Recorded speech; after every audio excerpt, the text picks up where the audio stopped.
পাচ্ছেন আপু আর কি গাছে সাপোর্ট দিচ্ছে, আখের গাছে যেহেতু অনেক অনেক লম্বা হয়ে গেছে আর সাপোর্ট কিন্তু দিতেই হবে, সেটা আমি আমার হাজবেন্ড থেকে করে নিচ্ছি।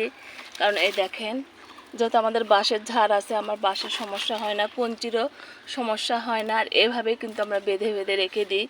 তাছাড়া যেহেতু আখের গাছ অনেক বড় হয়ে যাচ্ছে, যে এখানে একটা আমার হাজব্যান্ড সাপোর্ট দিয়ে দিল, এখানে বেঁধে রাখলো, এখানে বেঁধে রাখছি, এরকম করে বেঁধে রাখবেন। কারণ যেহেতু অনেক বড় হয়ে যায় আর আখ গাছ কিন্তু মরকা হয় আর ভেঙে পড়ে যায়, জমিতে যারা লাগায় তারাও কিন্তু এভাবে বেঁধে বেঁধে রাখে, আমি দেখছি ভিডিও, সেখান থেকেই বললাম আপনাদেরকে।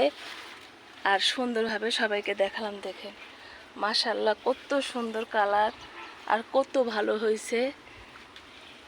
এভাবে পরিচর্যা সবাই করবেন, তাহলে বাগান থেকে অনেক কিছু পাবেন। দেখেন কত বড়, কোথায় চলে গেছে। বাতাস হচ্ছে, অনেক ভালো লাগতেছে।